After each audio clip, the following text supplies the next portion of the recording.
Bonjour, la semaine passée est paru dans le 20 minutes, ici en Suisse, un article qui s'intitule Une montagne de couches pour bébés envahit nos poubelles. Et le sous-titre c'est Les langes jetables représentent 10% des ordures ménagères en Suisse. La tendance empire car les enfants sont propres de plus en plus tard. Donc là, on pointe du doigt deux réalités. Il y a 10% des ordures, c'est des couches, c'est juste énorme. Et puis, ça s'empire parce que les enfants sont propres de plus en plus tard. C'est vraiment un désastre écologique. Dans l'article un peu plus loin, ils disent que c'est 1 tonne par jour, donc 10% des déchets, c'est-à-dire 1 tonne par jour. J'ai refait les calculs parce que ça me paraît extrêmement peu pour toute la Suisse, 1 tonne par jour. Effectivement, d'après un rapport de Lefebvre 2023, j'ai refait 2-3 petits calculs pour obtenir le chiffre de 260 tonnes par jour. Dans nos déchets, actuellement, ce sont des couches. Ça représente 7,3% des déchets pour être précis. Donc voilà le coût. Et en fait, on dit que la tendance empire, donc maintenant les enfants sont propres aux alentours de 3 ans. Moi, ce que je dis, c'est que les enfants pourraient et devraient être propres autour de 2 ans. Ça voudrait dire qu'on pourrait réduire d'un tiers ces déchets si les enfants étaient propres de plus en plus, si les enfants étaient propres à l'âge approprié, qui est pour moi autour de 2 ans. Ils disent aussi dans l'article que les compagnies de couches jetables ont fait un effort en réduisant le poids des couches de 50 à 33 grammes. Alors en même temps, ces mêmes compagnies, elles produisent des couches de plus en plus grandes. Donc on se demande vraiment quel est leur véritable intérêt là-dedans. Évidemment, c'est celui de faire de plus en plus d'argent. Donc c'est pas de nous aider à nous passer des couches de plus en plus vite. Je crois qu'en fait, on a un véritable problème de société. C'est-à-dire qu'on cherche dans tout, pas juste pour les enfants ou pour le port des couches, mais dans tout, on cherche la solution la plus rapide qui va être peut-être la moins coûteuse, mais surtout qui va nous prendre le moins de temps. Et en fait, parfois, ça semble un choix anodin de mettre des couches jetables et puis d'attendre que l'enfant devienne propre naturellement, parce que c'est ça la tendance aujourd'hui. Et en fait, c'est un choix qui n'est pas du tout anodin. Les problèmes qui sont liés à l'utilisation des couches, c'est que le bébé s'habitue. En fait, quand le bébé naît, il n'a pas l'instinct de faire ses besoins sur lui. Donc c'est pour ça qu'un bébé pleure souvent quand ils sont tout petits, c'est parce qu'il nous signale absolument tout et entre autres il nous signale le besoin de faire pipi et caca. Et donc quand on les laisse dans des couches jetables en permanence, on leur apprend que cette couche c'est leur toilette et en fait ça va être difficile à désapprendre. Et les couches jetables, elles ont aussi un gros problème qui est cet effet fesse au sec. Désolé, il y a mon coq qui vous fait savoir qu'il est là. Les couches ont un problème, c'est qu'elles ont cet effet fesse au sec qui va soi-disant aider l'enfant, parce que qui est pour l'enfant en fait, pour qu'il se sente mieux, pour qu'il n'ait pas cette sensation de mouiller, alors qu'en fait ça lui enlève une information cruciale qui est que le pipi ça mouille. Du coup, certains enfants ils se rendent même plus compte de quand est-ce qu'ils sont en train de faire pipi. Ils vident leur vessie dès qu'il y a un petit quelque chose dedans, parce que simplement ils n'ont pas cette sensation. Donc la vessie c'est un muscle, ça s'entraîne et en fait comme ça la vessie n'est absolument pas entraînée, donc ça va vraiment ralentir la propreté. Les couches aussi, c'est cher, donc ça, le porte-monnaie des parents, c'est cher. Et puis on les change aussi moins souvent à cause du prix, parce qu'on oublie de la changer, parce que l'enfant est au sec en fait là-dedans, donc voilà, ça fait différents facteurs qui font qu'on la change pas très très souvent. Et puis un autre problème qui est lié à l'utilisation des couches, c'est que le bébé n'a pas accès à ses parties intimes. En fait, c'est toujours enfermé dans cette couche qui est difficile à enlever. Il ne peut pas tellement mettre ses mains dedans, il ne peut pas explorer, il n'a pas du tout les mêmes sensations. Imaginez si vous avez une couche sur les fesses qui est quand même une épaisseur non négligeable, vous ne ressentez pas les choses correctement, comme s'il y avait juste une ou deux épaisseurs de tissu entre deux. Donc vraiment, ça l'empêche de bien développer son schéma corporel complet à l'intérieur. Un autre problème aussi, c'est que les parents s'habituent à ne pas penser du tout à l'élimination. Et puis ça retarde la propreté clairement. L'enfant a besoin de cette sensation de pipi ça mouille, et puis il a besoin aussi que ses parents ils aient ça en tête et qu'ils l'aident.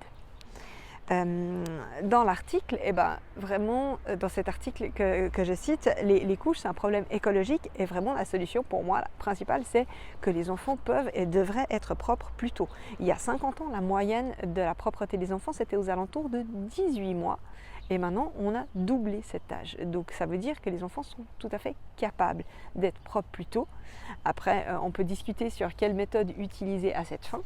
Moi, je propose une méthode qui est respectueuse de l'enfant, qui nous permet d'aller à son rythme. Mais oui, on a le droit de mettre un déclencheur et d'arrêter ses couches.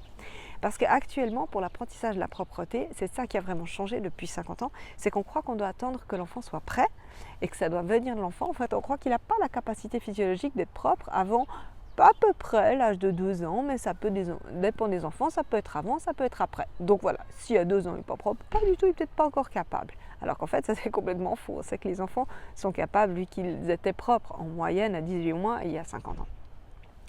Ensuite, on croit aussi que pour être un bon parent, on ne doit pas forcer son enfant. Et en fait, on nous fait peur en se disant, ok, si on force l'enfant à être propre, eh bien, il risque des dégâts psychologiques. Et ça, en fait, c'est un mythe urbain.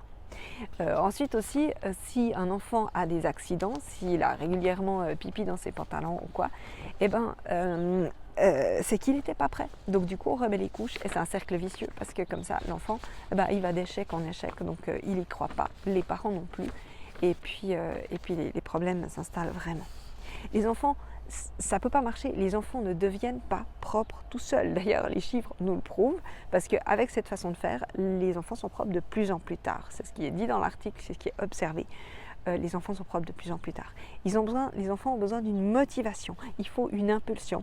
Et puis, il faut que les parents décident d'arrêter les couches. Souvent, d'ailleurs, il y a des enfants qui manifestent l'envie d'aller sur le pot entre 1 an et demi et 2 ans. Et c'est trop tôt pour que les parents y croient. Et puis même s'ils se disent « Ah, c'est chouette, mon enfant est précoce, tiens, on va lui mettre le pot », puis comme l'enfant n'y arrive pas à terminer cet apprentissage tout seul, ils remettent les couches, puis on est reparti pour 1 an et demi, 2 ans dans les couches. Et même, enfin, il y a des enfants qui manifestent l'envie d'aller sur le pot, mais pas tous. Et on a tout à fait le droit d'arrêter les couches, même avec un enfant qui n'a pas désiré de lui-même arrêter ses couches. C'est ce que j'ai fait il y a moins d'1 mois avec mon neveu, et là, je peux vous dire, il est propre. Il a 2 ans et 2 mois, et ça s'est très très bien passé. Donc même s'il n'y a pas d'impulsion qui vient de l'enfant, eh ben, on a le droit, et même on devrait arrêter ses couches. Et oui, c'est sûr, quand l'enfant fait l'apprentissage, c'est comme pour marcher, il n'apprend pas à marcher sans tomber. Et pour l'apprentissage de la propreté, il va apprendre à être propre en essayant d'être propre. Et quand il essaye, ça veut dire qu'au début, il n'y arrive pas. Ou pas autant qu'il aimerait, ou il veut faire autrement, ou ça marchait pendant un petit moment, puis après ça ne marche plus. Pourquoi ? Là, avec notre neveu par exemple, à un moment donné, il a décidé d'utiliser le réducteur. Et du coup, comme il n'arrivait pas encore à se relâcher sur le réducteur, il y avait tout le temps le pipi dans le pantalon. Non, c'est pas un retour en arrière, au contraire, c'est quand l'enfant veut progresser, et ça c'est génial. Donc il faut savoir aussi bien analyser la situation, qu'est-ce qui est vraiment en train de se passer pour l'enfant, et il veut apprendre des choses, et oui, il va y avoir du pipi à côté, et puis il faut y être prêt, puis se dire ok, c'est pendant un court moment, on fait ça maintenant, on le fait bien, et après ça sera terminé, et vous allez franchement vous libérer la tête. Un gros problème aussi que je trouve, c'est que pour les parents qui travaillent, c'est les crèches. Parce que, j'ai déjà dit, l'enfant d'1 an et demi, 2 ans, il est trop petit presque pour être propre. Un enfant de 2 ans, il est précoce. Non, il n'est pas précoce, c'est l'âge normal. Et en fait, les enfants dans des crèches sont répartis par groupe d'âge. Et puis, entre 1 an et demi, 2 ans, les crèches ne sont pas organisées pour mettre l'enfant sur le pot régulièrement. Et ça, c'est quelque chose qu'il faut faire. Et ils ne sont pas prêts à changer leur organisation pour 1 ou 2 enfants qui sont propres dans leur groupe, donc ça va être les couches. Deuxièmement, les enfants ne sont pas acceptés s'il y a encore des accidents, ou s'il y a trop d'accidents. Je ne sais pas, ça après chaque crèche met le curseur exactement où c'est, mais ils vont pas accepter. Alors qu'en fait, comment est-ce que l'enfant peut savoir être propre si on ne le laisse pas apprendre ? Là, c'est ce qu'on lui demande. On lui demande de savoir sans lui laisser le temps d'apprendre. Et pour moi, le rôle d'un éducateur, d'une éducatrice, c'est d'accompagner l'enfant dans ses apprentissages. Et l'apprentissage de la propreté, c'est un apprentissage crucial qui se fait entre 1 an et demi et 2 ans, au max 2 ans et demi. Ça devrait être terminé à 2 ans et demi. Donc, c'est à ce moment-là que l'éducateur devrait libérer du temps et que l'organisation des crèches devrait prévoir ça. Donc, normalement, il devrait faciliter cet apprentissage, les crèches, alors qu'actuellement, c'est plutôt un frein, d'après les retours que moi j'ai. Donc, vraiment, la solution, c'est avoir les enfants plus propres. La solution à notre problème écologique, c'est d'attaquer l'apprentissage de la propreté aux alentours de 2 ans. Ça peut commencer déjà à 18 mois. En 18 mois et 2 ans, j'ai envie de dire, peut-être vous pouvez attendre qu'il y ait un déclic de la part de l'enfant. Si l'enfant atteint 22-24 mois, là, pas de déclic, c'est pas grave, allez-y, vous arrêtez ces couches et vous serez tellement content quand ça sera terminé. Ouais, il y aura une semaine, 2 semaines où ça sera un petit peu inconfortable, où il y aura du pipi à côté, où voilà, ça sera peut-être plein de défis, mais il faut traverser cette période-là qui est un petit peu plus difficile. Et après 1-2 semaines, vous aurez fait 80-90% du boulot. Avec notre neveu, en 4 jours, on avait fait, je pense, ouais, 90% du boulot. Et cette partie-là, c'est la plupart du temps aux parents de la faire. Si vous n'avez pas une tata comme moi, non, je plaisante, je me lance des fleurs, mais voilà, la plupart du temps, c'est aux parents de faire cette première étape. Après, il y a encore des accidents de temps en temps, et là, on a besoin du soutien de l'entourage. Ça peut être les oncles et tantes, les grands-parents, la maman de jour, les crèches, etc. On a besoin de leur soutien. Il faut continuer cet apprentissage. Et pour ça, il faut les encouragements et le soutien inconditionnel des gens et des éducateurs qui sont autour. Parce que c'est déjà énorme, la pression qu'il y a sur les parents. Donc pour l'alléger, il faut les soutenir quand ils décident de passer par cet apprentissage.